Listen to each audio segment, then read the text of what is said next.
Cette vidéo fait suite à une première partie que je vous invite vivement à aller voir. Ensuite, un autre Calathea qui, décidément, la tronche. Il est parti se coucher là, parce que c'est la nuit. Je sais pas quelle espèce c'est exactement de Calathea, mais je l'aime beaucoup. Du coup, lui, il a quand même été pas mal attaqué. On voit que les nouvelles feuilles, alors pas tant celle-là, je vais essayer de vous en trouver une. Il a eu des nouvelles feuilles qui ont été complètement, on voit qu'elles ont été abîmées, avec des espèces de vaguelettes comme ça. Et ça, c'est vraiment très typique du fait que la plante se fait attaquer les racines par un petit nuisible, et notamment des cyarides. C'est pas du tout la feuille sur laquelle c'est le plus visible. Voilà, quand vos feuilles font autant de vaguelettes comme ça, là, c'est que vraiment il y a quelque chose qui les attaque. Surtout les nouvelles feuilles, en fait, c'est qu'il y a quelque chose qui les gêne au niveau des racines pour leur croissance. Et en fait, une fois qu'elles sont formées, ensuite elles ne font que grandir. Mais quand au moment de leur formation, elles sont attaquées, elles font ça. Et là, il y a même quelqu'un qui me l'a croqué, quoi. Hop, on en profite pour jeter un œil aux racines. Enfin, en dessous du pot, justement, est-ce qu'il y a des racines qui sortent ou pas? Ça a l'air d'aller. Bon, par contre, sans surprise, j'ai mis de la terre partout. C'est pas grave, je passerai l'aspirateur un autre moment. Il y a de l'eau pas très jolie qui stagne dans le fond. Je pense que je vais le rincer celui-là parce que j'ai peur que ça fasse pas du bien aux racines.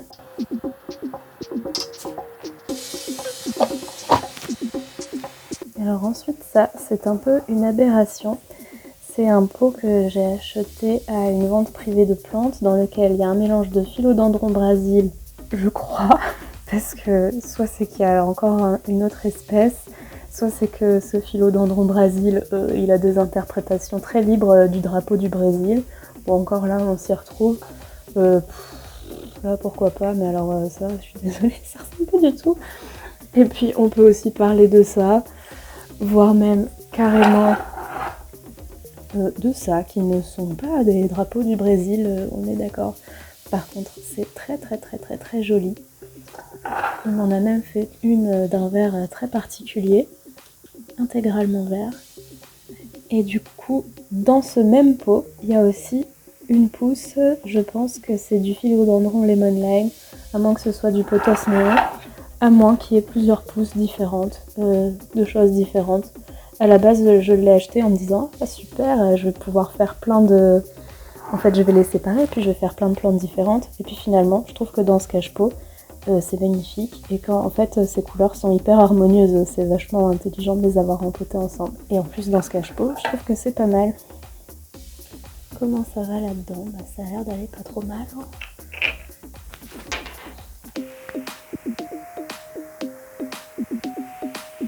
Tout mon truc d'huile essentielle va y passer en fait. Ça c'est Feu, ma plante préférée, une misère nanook qui fait vraiment la tronche. Mais la tronche, je sais pas ce qui va pas. Je pense qu'elle est trop à l'étroit dans son pot, sauf que c'est bon, ça fait 4 fois que je l'ai rempotée cette année. Là, il y en a marre, j'aimerais bien faire autre chose. Elle a été magnifique. Clairement, on peut le dire au passé, parce que là, les feuilles se barrent. Elle a passé l'été sur le rebord de la fenêtre et je pense qu'elle a eu beaucoup de lumière, ce qui lui a fait un développement accéléré. Et maintenant qu'elle est à l'intérieur et qu'il fait nuit, il y a à peine 1 heure d'ensoleillement dans la journée, je pense qu'elle n'est pas contente. Voilà. Donc, et en plus, peut-être qu'elle se fait un peu bouffer par-dessus le marché. Je comprends pas. Est-ce que ça, c'est qu'elle en a trop ou pas assez d'eau?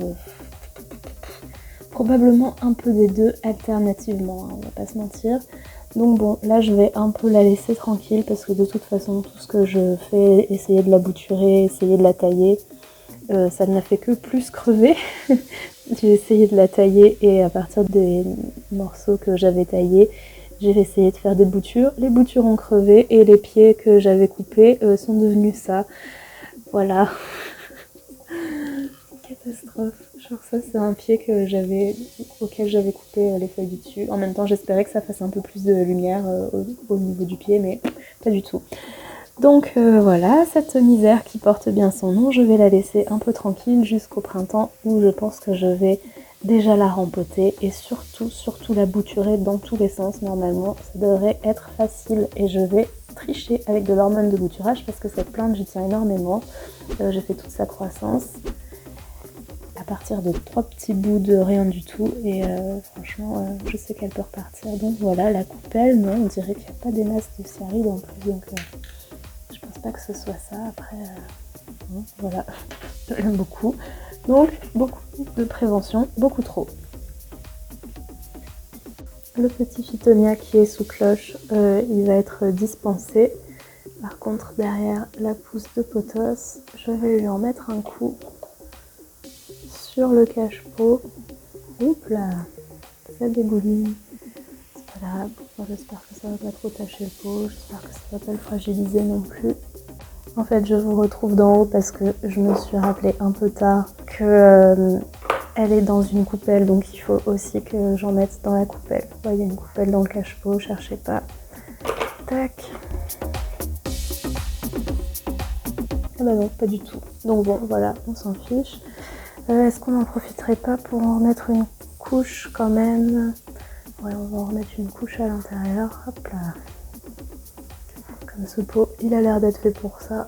J'en profite pour vous faire une vue en plongée sur ce magnifique Spathiphyllum que m'a offert mon chéri. Malheureusement, c'est aussi la plante la plus appréciée des cyarides. Elle est vraiment très touchée. Heureusement, dans son feuillage, ça ne se voit pas parce qu'elle est quand même hyper coriace et j'ai pas envie que ça gêne son développement. On voit que les nouvelles feuilles, elles sont hyper belles. Il n'y a pas de soucis, il n'y a pas de marque, etc. Donc je pense que ça va quand même. Mais le truc, c'est qu'elle doit être tellement délicieuse, cette plante, que même le truc pour attirer les cyarides, en fait, il les attire pas tant que ça. Hein. Hop. Là, il y a quelques cadavres, mais en fait, j'ai passé l'aspirateur dedans avant de faire la vidéo. Tac, tac, tac, tac. Hop. J'espère vraiment que ça va lui faire du bien. Ensuite, pour ce magnifique pothos, magnifique et surtout gigantesque pothos, qui est la plante mère de toutes les boutures de pothos que vous avez vues, je ne vais pas... En fait, le cache-pot et la coupelle sont en plastique, donc je ne vais pas mettre dans le cache-pot ou dans la coupelle. Enfin, dans le cache-pot, dans le pot, en fait, il faudrait, ni dans la coupelle. J'ai repris le truc de mon test et je vais le mettre en dessous. Bon, ces deux petits-là, je pense qu'ils vont être exonérés. On va juste jeter un œil à l'intérieur du cache-pot. Ouais, non, ça va. Je pense qu'on va les laisser tranquilles. Hop là. Et le cactus. Non. Ce cactus, je ne comprends pas. Il faut constamment l'arroser. T'as vraiment un cactus, toi, ou juste un alcoolique? Et on va terminer cette vidéo là où on l'a commencé, avec cette composition florale de bromélia que m'a offert mon chéri, qu'il a faite lui-même pour mon Noël. Et c'est justement cette composition qui m'a motivée en fait à lutter plus activement contre les cyarides, parce que là, si vous voyez cette étendue de terreau et que vous avez des cyarides chez vous, vous commencez à comprendre que ça va être le début des problèmes dans pas longtemps. Voilà, surtout que les bromélias sont des plantes à réserve d'eau en fait, dans le cœur des plantes. Peut-être qu'on verrait mieux si je mettais le flash, voilà, dans le cœur des plantes. Il y a de l'eau, c'est normal, en fait, elle se nourrit de l'eau de la pièce. Et d'ailleurs, quand on les arrose, c'est pas comme les orchidées, en fait, celles-là, il faut vraiment les arroser dans leur cœur. Donc, ce serait peut-être bien que je les arrose parce qu'il n'y a pas des masses d'eau, en fait. Donc voilà, là si les cyarides comprennent qu'ils peuvent pondre là-dessus, c'est fichu, elles vont toutes mourir. Donc pareil, je vais en mettre dans le cache-pot. Bon, c'est pas la peine de le soulever parce qu'en fait je viens de rajouter la coupelle, qui était sans coupelle comme les bromélias, faut pas beaucoup les arroser. J'ai pas mis de coupelle en dessous, mais c'est vrai que c'est quand même plus joli avec. Et en plus du coup ça va servir à diffuser l'huile essentielle de sapin. Ça y est, c'est donc la fin de cette vidéo.